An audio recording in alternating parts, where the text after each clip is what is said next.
One thing that I knew about studying people for so long in my life is that they're just human beings. Like people, like it doesn't matter if you have $200,000 or $500 million. The way that you move through the world might look a little bit different, but like you're not impervious to like ads. Welcome, ModelFA's David DeCelle here, CEO of ModelFA and your host of the ModelFA Podcast. And I am very excited to bring today's guest to you, David Newson. And David is the founder and CEO of XNW Digital, as well as one of Xander's dads. And I must say, we first connected on LinkedIn, and I know LinkedIn can be rather noisy and spammy, and we had connected on there. We had emailed as well and basically said, hey, let's do a podcast together. And I'm super excited for this episode because not only is David super sharp as it comes to marketing, but he also has a pretty wild backstory and journey throughout the industry. So with that said, David, welcome to the show. Thank you, David. Happy to be here. Let's rock and roll. So I'm sure you did not come out of the womb and get into the financial planning space. What was what was your journey like from your schooling background into the professional space? Like, how'd you actually enter into the industry? That's a good question, David. I kind of fell into it, if I'm being absolutely honest. There was a time in my life where I was working at Nordstrom selling shoes, which kind of predates my career in the whole wealth management, financial planning, financial advisory space. But it was formative in that the end consumer, the end client was really like a common target audience. It was, mass affluent, wealth management industry likes to say high net worth, right? Maybe even a little dabble of the ultra high net worth space of folks coming into a Nordstrom store. So I was selling shoes, worked my way up. I was a women's shoe manager. I actually opened up the Nordstrom at Roosevelt Field on Long Island in 1997, which, dates me a little bit. But and then I wound up going back to school, at Hofstra. Finished my undergrad, majored in marketing, graduated, kind of top of my class at Hofstra, got an internship. My first internship was inside the global private client group at Clifford Chance, a UK-based like Magic Circle law firm.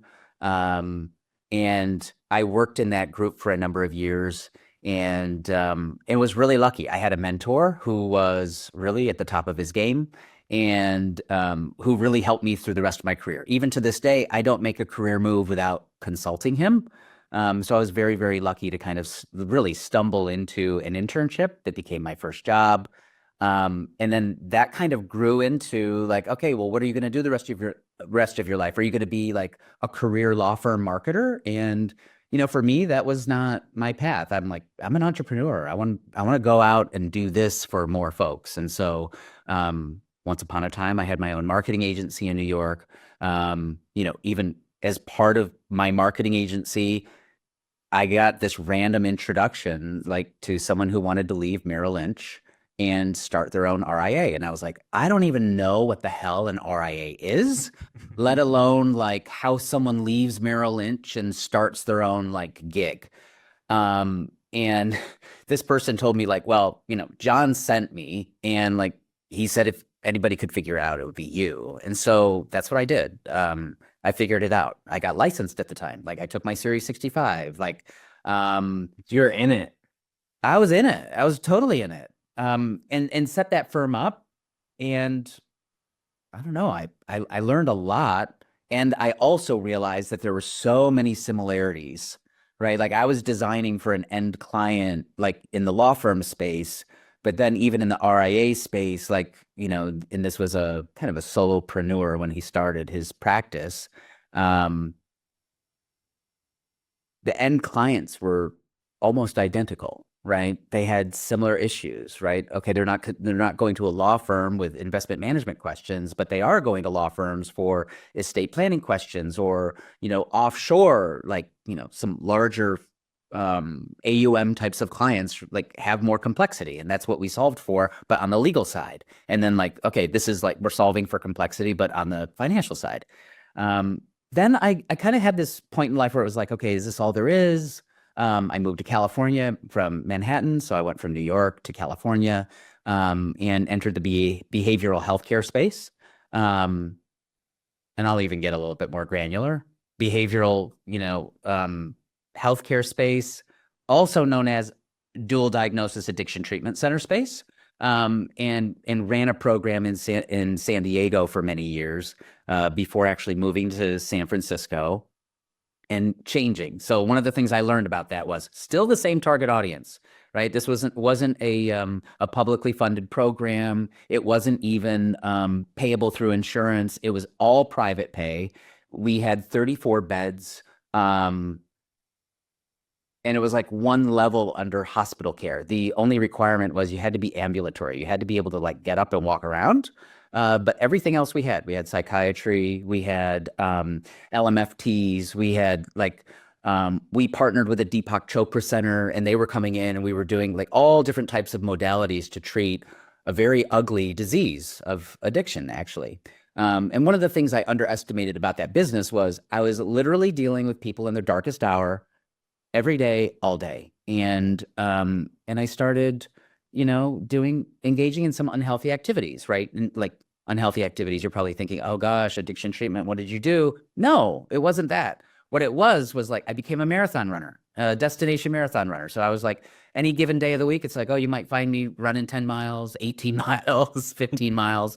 I also became a licensed skydiver, right? So I was jumping out of an airplane on a weekend, right? And last night, it's funny, like I was going through some old videos and my son was like, Dad, is that you? And I'm like, yeah, your dad was climbing into an airplane with 12 other people. We went up to about 15,000 feet, opened up the door, and whoop, off we went. And so fast forward, it got to a point where it's like, okay, this isn't going to really be healthy for me. Like I'm not clinically trained. It felt like to run a program like that, I needed to have a different set of skills to stay healthy, which I just didn't have that training. And so at that point, I needed a change. Left San Diego, went to San Francisco, and actually took a job as a marketing manager at Aspirant. And I was there for a couple of years. Then, switched roles into another firm, BOS. And BOS was, gosh, at last count, I think it was about a $6 billion San Francisco-based RIA that had been founded in like 1985. Amazing firm in the Bay Area. We sold that firm in towards the end of 2021 to Cerity Partners. At that point in my career, I became the CMO of Cerity Partners. And I was in that role for a couple of years before realizing like, look, I'm an entrepreneur. I want to spread my wings and fly. What I really love doing at the end of the day is understanding target audiences, right? So in this space, like you're going to hear me talk. I'm a professional marketer and I use professional marketing language. Some folks are like, you have to call them potential clients, or like, don't call them leads. Like, don't say that's a dirty word. And it's like, no, people who don't know you yet are leads. And when you talk professional marketing language, we need to use the appropriate terminology. So basically from marketing language, my entire career has been in service to understanding how people of this very specific target audience, and it's not just based around money, but it's around financial complexity, how they move through the world. And I've basically been a student and a lifelong learner of that target audience. And now at XNW Digital, I get to really design brands, redesign brands, refocus programs, but our core focus here is all around performance marketing. Like, do you have a program today that helps move people through the funnel of, top of funnel awareness, consideration, conversion, and then even on the other side of the funnel, like client advocacy? And that's what we love doing at XNW Digital. So that was really long-winded. I'm going to pause. Well, that was wonderful. And I can also understand why you and Dan Allison get along with the healthcare background that you both have. Oh, yeah, for sure. I love some overlap there. Yeah, I actually have a call with him later today, but I'm curious to know, so you mentioned some unhealthy activities, skydiving and being a marathon runner. I think skydiving can be a dangerous activity, but marathoner, I'm like, well, that seems healthy to me. I'm curious to know how doing those things helped you in your career, because oftentimes people's fitness journeys and challenges that they do, some of the more dangerous things they do, help you take additional risk professionally. So I'm curious to know if those had an impact on you professionally, and if so, how? Oh, this is interesting. So if you want to talk about risk, we'll have to talk about something else other than those two activities first. And that is, if you're okay with it. Let's go. All right. Because what's interesting is understanding. So, oh gosh, I remember being at work in my 20s, and okay, so I'm a gay man. I'm married to a man. We have a family. Like, our son's 6 years old. But like, getting to the point where we are today, it didn't just like magically appear, right? And it hasn't been this way my entire life. So if you asked my 25-year-old self if someday you were going to be able to meet the man of your dreams, start a family, kind of settle down and like have a kid in school, and like, I would have told you were absolutely batshit, like not of sound mind, let's put it, okay? So I feel incredibly lucky that I'm able to live the life that I lead today. Incredibly lucky, very lucky. But it's also the result of a lot of people's hard work over long spans of time. So what I'm basically saying is, there was a time where I didn't feel safe to be like out at work, which means like you're not even you're not who you are. You're right? Two different people. Yeah. And then there's this phase, that I went through where it was just like, no. Like, you just need to be out, and like, things are going to fall where they're going to fall. Now, I've been very lucky, right? Like, I didn't ever lose a job because I was gay. Cut myself very, very lucky. I did not find myself in any of those types of situations that many people had. So that was my first, and it felt like, and I was born and raised in a Mormon household, right? So this is not like, we've crossed the line of taboo here 20 years ago. And the step to actually being out and then out at work, it's even different to be out in life and then out at work. There's kind of two separate things. But once I was like out at work, it was risky. It was very risky. Like, I did not know how it was going to go. There are times even now I think like, gosh, should you really be this out in the world? And it's like, no, like, yeah, I should be. Like, this is who I am. And it's no different than anyone else. I just want to live my life with my family. But what that informed was like, that was jumping off a cliff for me at a very young age. That was taking colossal amounts of risk. So like, that's not exhilarating enough. Let me jump from a cliff to an airplane. Totally. But I found myself now, something like marathoning, what I loved about marathoning, and still love, even though I'm not actively running marathons anymore. And it's not because I got injured. I mean, my body started to, tell me like, hey, you should probably take your foot off the accelerator. How about you do a 5K? Yeah, totally. But at the time when I took it up, I was living in a beautiful part of the country. It was San Diego. It's perfect weather for marathon training. Absolutely beautiful. You can run along the coast, you can run inland, you can do hills, all different types of training exist there. And the weather is obviously like ideal most of the time. So you're not worried about like going out in the snow or things that you would be battling back east.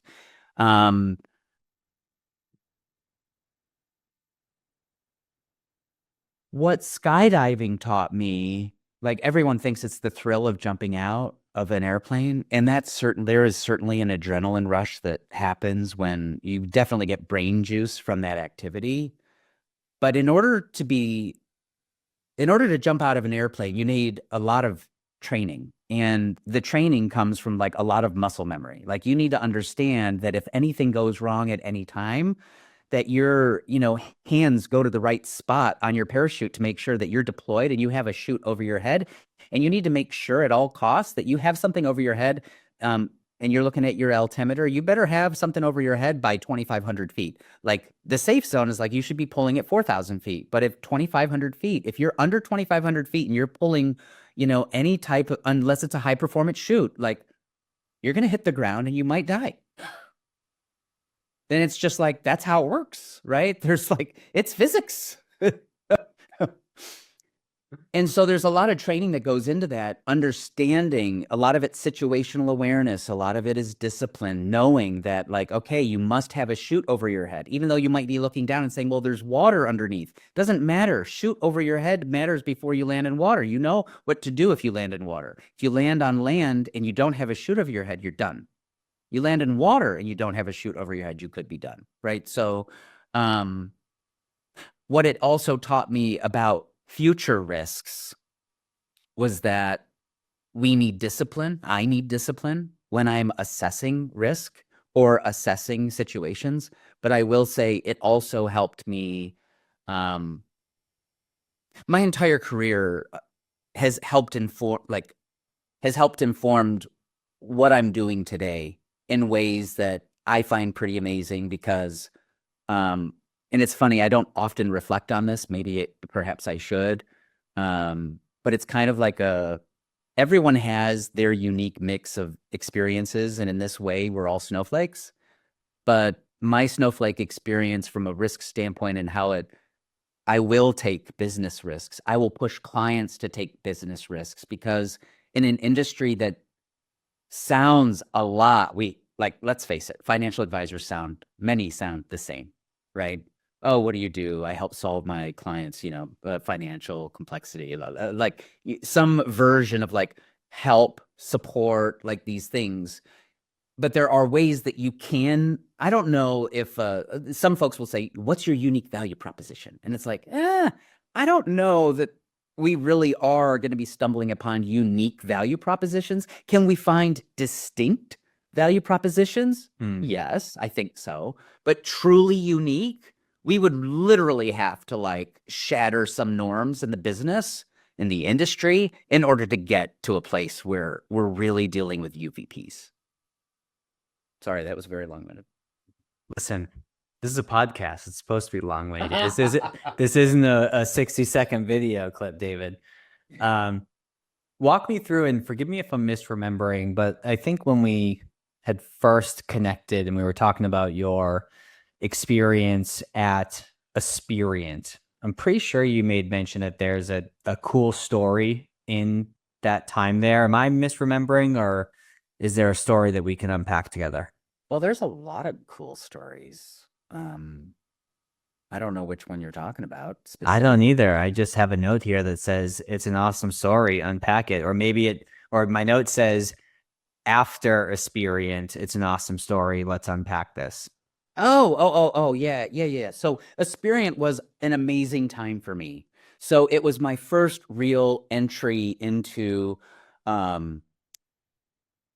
good size RIA that had a national footprint, and it allowed me to understand how marketing works inside of that size RIA in the business, right? But one thing that I realized at that time was the future of growth, of organic growth in the industry is digital. I knew it. I knew it the same way that I knew that like the sun is going to come up tomorrow, right? Like that the sky is blue and that like there's clouds and like I knew it like that. Like it wasn't even a question. And it was like kind of back to like my experience. And maybe it's just because I'm a Gen Xer and like I was waiting for the very first cell phone. And so I had my first cell phone in like 1993 and I was an early adopter, right? 1993 was like, you know, nuts for like devices. And then it was like, okay, what's the next thing? And it was like, oh, Palm Pilots. Oh my gosh, Palm Pilots are amazing. Oh my gosh, the Palm Pilot, it suddenly has like wireless capability. Then the BlackBerry comes along. And then like all of these various like devices. And it was like, we're not quite getting there. My first Bluetooth headset I had imported from Germany. Okay. And it was like the size of my ear, you know, and like pointing to my, like it was crazy how bulky this device was, but I thought like, oh my gosh, this is the future. I've never been able to have something in my ear where I can talk to and have it connected to my cell phone where I can like walk down the street or be in the car and like have a conversation with someone. That was incredibly new. And then like, who knew? I mean, when the iPhone first came out, even for heaven's sakes, I think that was like what, 2007, 2008. I thought the thing was a POS. I was like, I do not get this. Like, this does not make any sense to me. And Where are the buttons? I need to feel them on my thumbs. Totally. Like, I need feedback. Yeah, I need feedback. I need physical feedback here. But what was so interesting was like, I came, you know, through that time period. I mean, even the Apple Newton that like was kind of basically like an early iPad that failed miserably. It just did not, it wasn't, people didn't get it. They couldn't get it, right? There's also this, you know, actually I could talk about technology all day, but IBM had this thing called the Transnote. Very early on, had a 10-inch touch screen. On the other side was a pad. And when you wrote on it, it actually like was doing transcription and like typing like in the 90s. Like maybe it was 2000 by this time, but like it was so early. I think the operating system was like Windows 2000. I mean, it was crazy like how old it was. But there was all of these like innovations happening. And I just knew here I was sitting in San Francisco at the time at the epicenter of like not just technological innovation, but wealth creation in this country. And I just knew that the future of organic growth in all of financial services, right, and wealth management was going to be digital. Because one thing that I knew about studying people for so long in my life is that they're just human beings. Like people, like it doesn't matter if you have $200,000 or $500 million, the way that you move through the world might look a little bit different, but like you're not impervious to like ads. You're not impervious to content. Now, where you consume content might change drastically based on, you know, who you are from a AUM standpoint, but there's other determinants other than how much money you have that determine how you move through the world. And I think what's one of the things that I just knew, like future's digital, which means, okay, if the future's digital, well, what does that mean? It means your website is the center of your digital universe. If the website is the center of your digital universe, what is the next step there? Oh, well, then you got to be creating content out in the world. Then you need to be atomizing that content. And then it was like, you know, it's kind of this era of like, oh, content's king, content's king. Everyone's saying content's king, right? And then it also slumped off because content alone isn't good enough. It has to actually be good content. Like, you know, he can't just like, oh yeah, I've got a YouTube channel, but like, I'm not really sharing anything new. I don't have anything distinct to share. And I'm going to have an audience. That's just not how it works. That's not how human beings work. Human beings love interesting people. They like interesting points of view, different takes on, you know, kind of common things, you know. And so I had this idea that like, okay, I want to do this. And I couldn't do it inside of the container at Experian. And so I took a role at Bingham Osborne in Scarborough in San Francisco, which was literally like right down the street. And I was very, very lucky to get a job as a marketing director. And then within a few years, become a partner and one of 10 owner operators of this firm. Which is unusual. You know, I don't think you often see a professional marketer joining the, you know, equity ranks of larger RIAs, right? It's just not something that happens very often. And so I was very, very lucky. And I also got lucky. Like, it was lucky. How did I know that I was going to be in an environment with 9 other partners that were going to allow me to spend a lot of money, right? We built a website that was 6 figures, right? What else did we do? We started spending 6 figures in Google Ads, right? We started spending like money on LinkedIn ads. We started doing all different types of things. And a lot of folks were like, oh, well, that's paid. It needs to be earned. And like, it's like, no, no, no, no. This is a mix. We are managing mix. And when you talk about professional marketing, professional marketers manage mixes, right? We don't just manage channels, we manage omni-channels, right? We need to understand all of the various tactics and levers, but we also need to understand what the goals of a firm are, right? So like, this firm wanted to grow. So what I did was I leveraged what I thought where the puck was going. You know, some folks like to use hockey analogies, like, where's the puck going? Right. Okay, well, I see the puck going digital. How do we get there? Website, ads, also behind it, content, and good content. So I was also, again, lucky. I had partners that were excellent writers, right? Smart, excellent writers. And we leveraged that. Yeah. And I mean, if you can't get digital marketing right in the San Francisco Bay Area, I don't know where else, you know, but you're basically sitting at the epicenter of wealth creation in tech. And if anyone was going to understand what you're doing as a digital marketer in wealth management, I mean, we had, gosh, at BOS, and during that time, I was so consumed with the program, every single new lead that came in through the website or any channel, I had the initial discovery conversation with them. So over the course of my career, I've now had literally more than 1,000, maybe 1,200, 1,500 conversations with potential clients. And the reason I did that was because I needed it as a part of the marketing feedback loop. I need to understand the voice of the consumer in everything that we're doing to kind of inform what we're doing. So that's kind of the genesis of like seeing digital early-ish, you know, like I kind of knew this. It solidified in my mind around 2014, 2015. I'm smirking a little bit on my end, David, because I'm just imagining. I'd imagine you'd have a good relationship with them, but I'd also imagine that you butt heads quite a bit with compliance in our industry, telling you, no, you can't do certain things, and you're like, but why? But why? Exactly. How is it working through those challenges when you're like, what do you mean we can't market like a regular business? You know, so this is interesting. So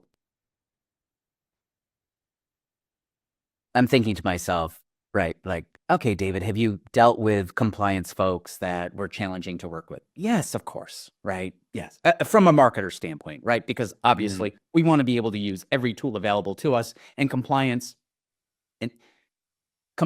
functions many times, the default is no.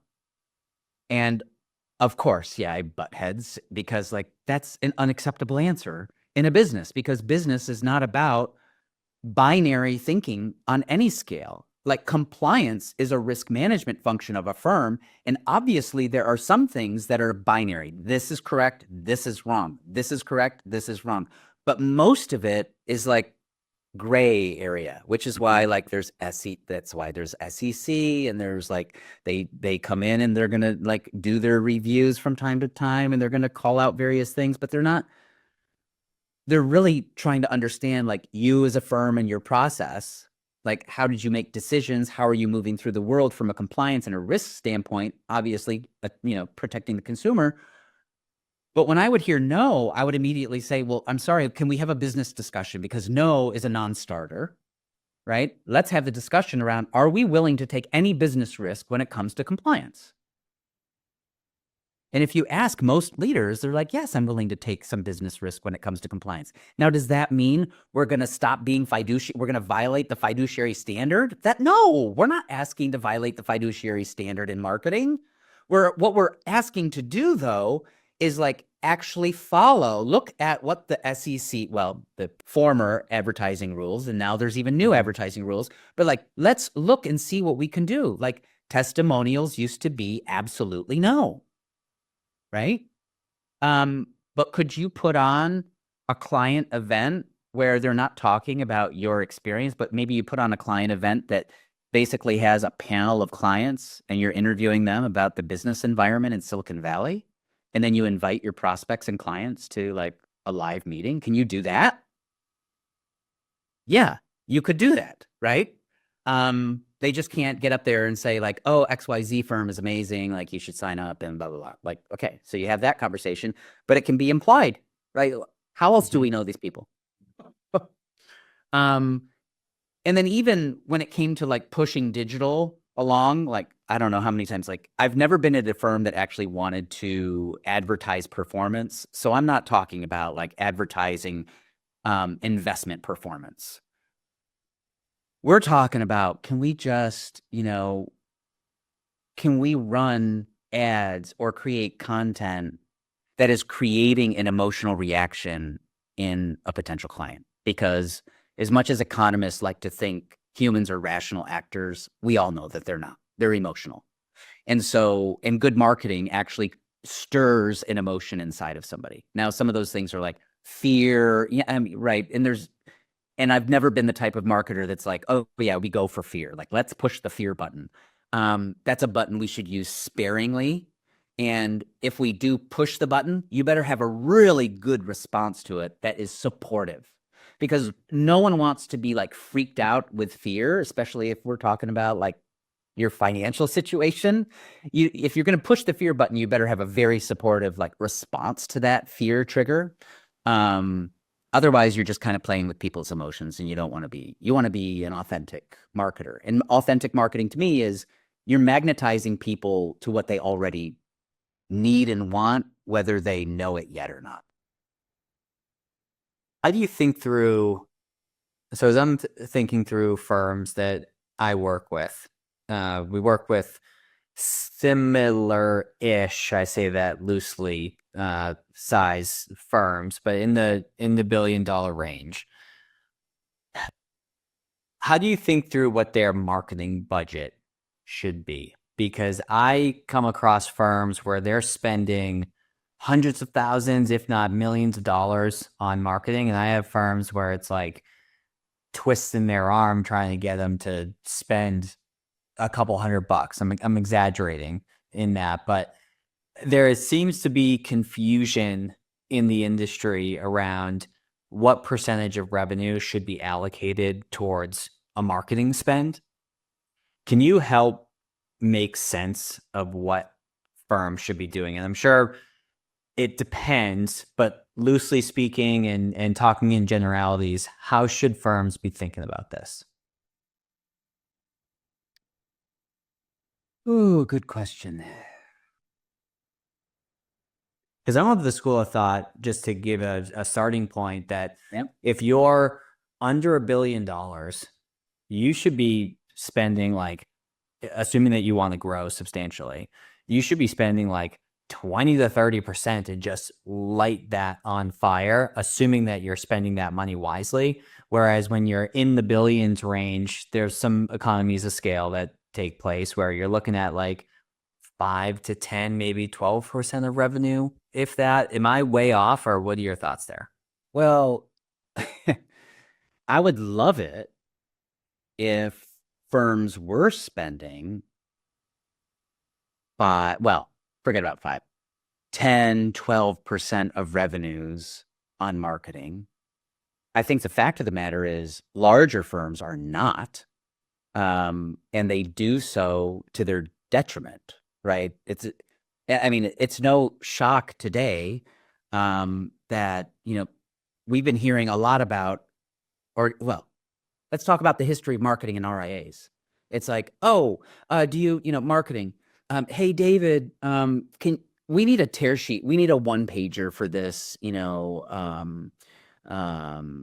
for this type of a client, blah, blah, blah. Oh, David, we need a PowerPoint for blah, blah, blah. That's marketing fulfillment.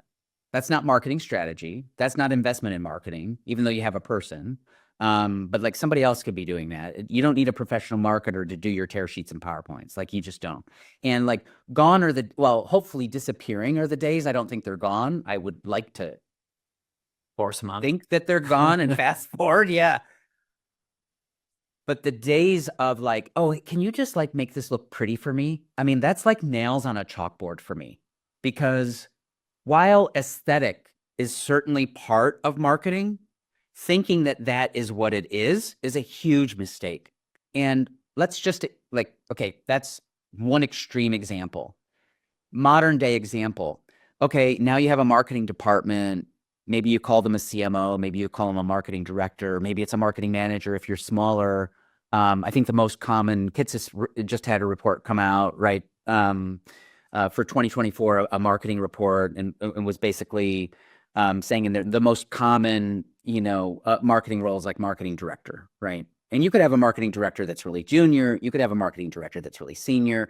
That really doesn't mean a whole lot, right? It's a title. I've seen CMOs of like, $500 million firms, and I'm like, okay. I mean, like, and I'm not taking pot shots at, like, I'm not.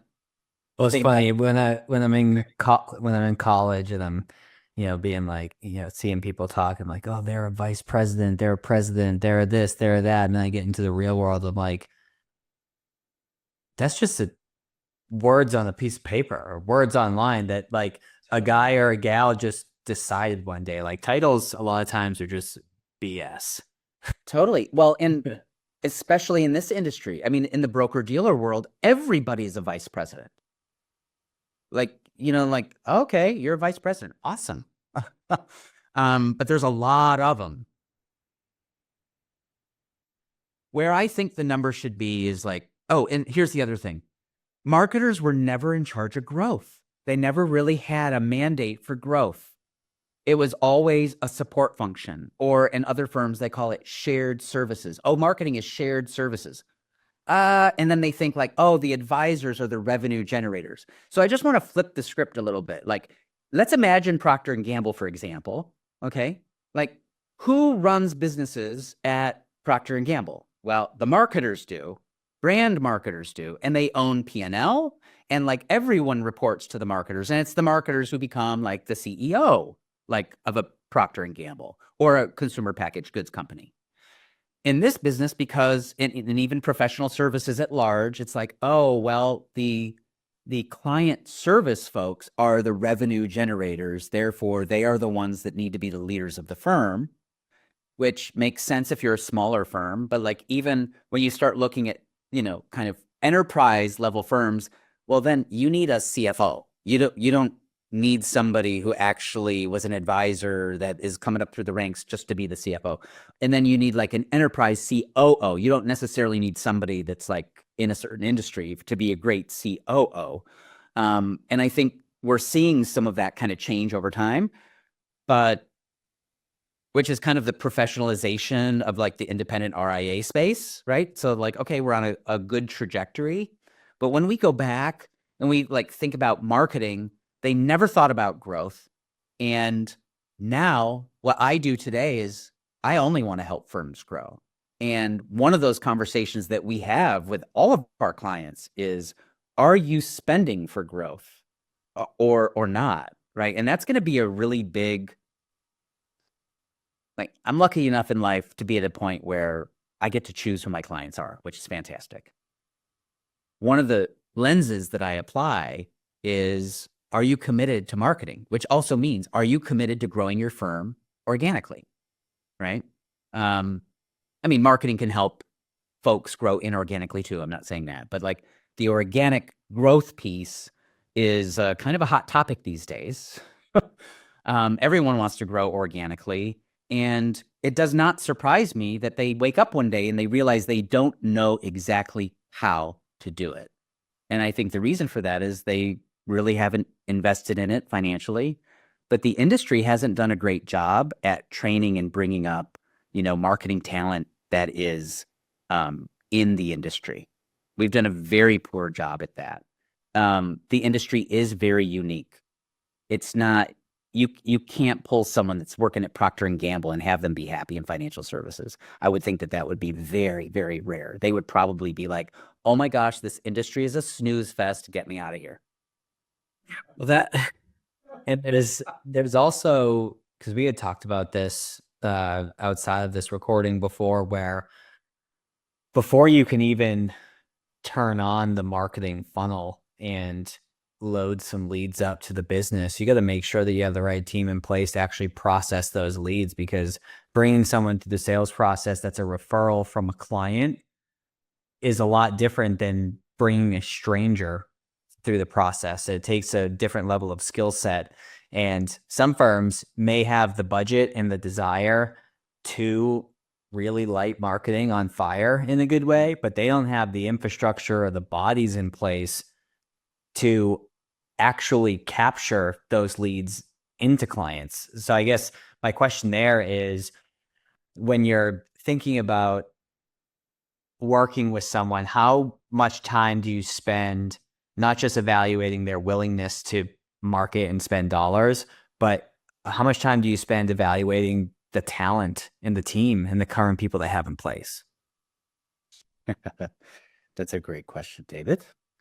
I spend a lot of time vetting every firm before I express an interest to actually want to work with them. And a lot of it is understanding the team, because you can want to grow all you want. And let's also be clear, client referrals are basically pre-sold. So you're basically like, okay, we'll talk about it in marketing terms.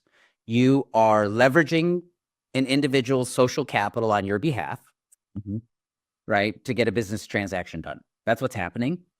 And lots of advisors hope that they do such a great job, or they have a good referral program. They're doing such a great job on the service side. Then they have a referral program in place, a la Dan Allison, right, teaching them how to actually move through a very specific process and have conversations and engage their clients in ways that client referrals are a natural consequence of just running a good business or a good practice. And there are ways to do that. But the moment that you've built up this relationship with the client, but it's their social capital you're tapping into. And then when they do that with a friend and make the introduction, that's as warm as it gets. It doesn't get any warmer than that in business. And when we're talking about marketing and going out to people who had, in most cases, had no idea who you were or that you even existed on the planet, and then oh, I'm going to give them all my money and trust you, there's a lot that needs to go into that. And the advisor is a critical piece of that. So if there's not a willingness and an aptitude and an ability to be able to have a conversation with someone who you have no idea if this is your target audience yet, right? Let's say you're an RIA and you're doing low-cost indexed funds like baskets, and that's your investment philosophy, right? You're not stock picking, okay?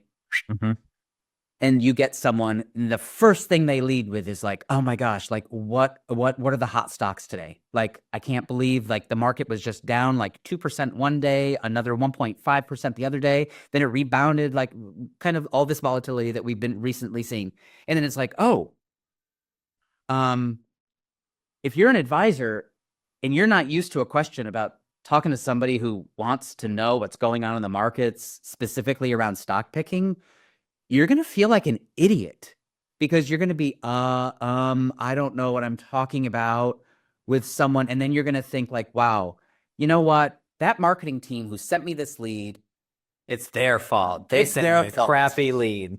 this Or they get asked about they get asked about their fees, but they're usually not asked about their fees when it's a referral, because they just want to work with John's guy, because John had a good experience, and they have someone who actually comes in and isn't doing anything wrong, is just simply doing their due diligence. But to your point, if you're not used to answering those questions, you can't do so eloquently. You may be saying the right things once you're able to get it out, but you're not saying it confidently enough to where that person views you as credible and trustworthy, and then you're wasting money on marketing. One of the things that I like to think about is, if you're sitting in the seat, whether you are kind of like an inside sales type of a person or a business development representative, like however your firm is structured, or the person, whoever is actually having the very first conversation with a very cold lead that's being generated. I like to think of that person, no matter if they're it doesn't matter, advisor, it doesn't matter background. Think of them like a concierge, like your role is a concierge. Okay, so if you're the concierge and someone's coming in, what do you want to do? You want to help, support, and educate, right? So if you're a concierge, like let's put it in a hotel setting, you're a hotel concierge in a city, and let's just assume most of the folks there haven't been to the city before, if they're going to be leveraging the concierge. And it's like, okay, they want a dinner reservation, or they want this, or they want that, or they want recommendations on where to go to dinner, or they want, special access to this or that or whatever. Or maybe they don't know, hey, what should we be considering to do in this city? And it's the concierge's role to like make these connections, but also understand like, oh, who is in front of me? What are their, what are the activities that they might be interested in? Like, and having a conversation of like pulling some of that stuff out. What does that mean? You need to be curious. Okay, so you need to be a curious person. You need to be willing to educate, and you need to, above all else, be willing to help them, even if it means sending them somewhere else. Because your role in this, container, talking to a lead, is I'm here to help you, especially in the digital space, when someone is literally like, it's a big deal when somebody crosses the chasm from anonymity to being known to you. It's a big deal. People just don't want to be giving out, like, who answers their phone anymore, right? If you don't know who's calling you, like, I don't answer my phone. I'm not interested in any of that. But like, if I give someone my like information and I'm like, okay, I don't know what I'm going to get. And then like, okay, boom. And then they're welcoming, and they are curious about me, and they want to find out more about me. But then like, let's say I'm not a good fit. They call a timeout in the conversation. I don't think you're a good fit, but here's why, right? And I have some ideas about where you would be a good fit. So if you actually approach your lead gen program and how you're having conversations with leads from a standpoint of like, how can I help this person or people that have expressed an interest, but like, I really don't know what that interest truly is until we're talking. But then like, really like kind of just enter safe space with them where we are collaborating on where they might best fit in this ecosystem. I think at the end of the day, even when you send people away from your firm, you're building brand equity, because I've seen it. I've actually had the experience where you send them away and then they come back. Or they send someone else back to you. Yeah. So like, there's all of these like possibilities. And I think firms would be doing themselves such a great service to prepare their teams and just kind of get over it. Like, half of it is like, it's uncomfortable. Yeah, it is. It's uncomfortable. Doing new things as human beings is uncomfortable. And guess what? Being uncomfortable means we're growing. Yeah, marketing and business development go hand in hand. I think they're the same. They're almost similar. Yeah, it's sort of like a relay race when you're passing the baton, right? It's the marketing's bringing someone in, the business developers are actually closing the deal, then giving a great experience to the client that then talks about you to other people that then go into the market. And there's just this constant circular handoff over and over and over again. Well, David, I could keep chatting with you for a while. So perhaps we'll have to have a part 2, because this has just been a fun conversation. But I do want to start to wrap up. And one of the things that we ask all of our guests as a way to distill a reading list for our listeners is a book that's had an impact on them. And you made mention of the book called The Creative Act by Rick Rubin. Why'd you pick that? Oh my goodness. It is single-handedly the most impactful book I've read this year. And so, and I read a lot. The reason I picked this book is that his writing style is absolutely it's incredible. You can read it in little bites, and take your time with it. Like, I found myself savoring every little piece of the book, and it's written in that way. Like, you can kind of engage in the way because it's profound and it's deep. And if I were to like headline it for you, it's basically understanding that we are all creators. Some people think like, oh no, there's creative people and there's like not creative people. No. We are all creators. And the way that we do that, and Rick Rubin, I don't know if you're familiar, if you've seen him, like he's on YouTube. Like, he is, oh gosh, a legend in the music industry, first of all. But also has this very Eastern sensibility to him. He's so mindful and thoughtful with everything that he does. Oh, Santa Claus. Yes, he lets. But he's an incredible, like, I would put him on the top. I don't know. He's an awesome, amazing human. And I'm not even going to give away the book, but if you are a creative person, or you're not even a creative person, you wonder what creativity is, read it. Well, I just ordered it. It'll be here tomorrow. So I will crack into it. I'll give you this idea. Like, he doesn't talk about it in the book because this is the book itself, and like this shape, this object, this symbol on the book is actually has a name. And when I saw the book and I saw the symbol, I was like, oh my gosh, like I'm totally blown away. The reason why this is called the circumpunct, and the circumpunct was actually found very early on in Aboriginal cave paintings in like what is now Australia, New Zealand. And just think about it. When you see that, it's the circle with a dot in the center, right? When I was doing TEDx events in San Francisco, it was all about community building for me. So think about it. Individual in the center and the community around you, right? A mother around you, the child, right? You look at cell structure, it looks like that. You look like atomic structure, it starts to look a little bit like that. There are some symbols out in the world and out in nature that we are always attempting to make sense of. And so when I saw that symbol on his book, I was like, ooh, this is going to be good. Because the circumpunct is something for me. It's one of those, I'm going to get a little woohoo here. But like, I'm not generally kind of a woohoo person, but like, there are some ancient symbols that just permeate time. And that's one of them for me. Because you can apply it in so many settings, like, the fire in the middle and people around a fire, like the sense of community,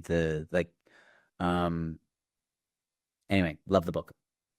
Love it. Well, I will break into it soon, but David, this has been a pleasure. If I am a firm owner and I'm looking to get my stuff together from a marketing standpoint, and I'm curious to learn more about what you're doing, perhaps want to have a conversation with you to see if it is a good fit, where do you want people to go?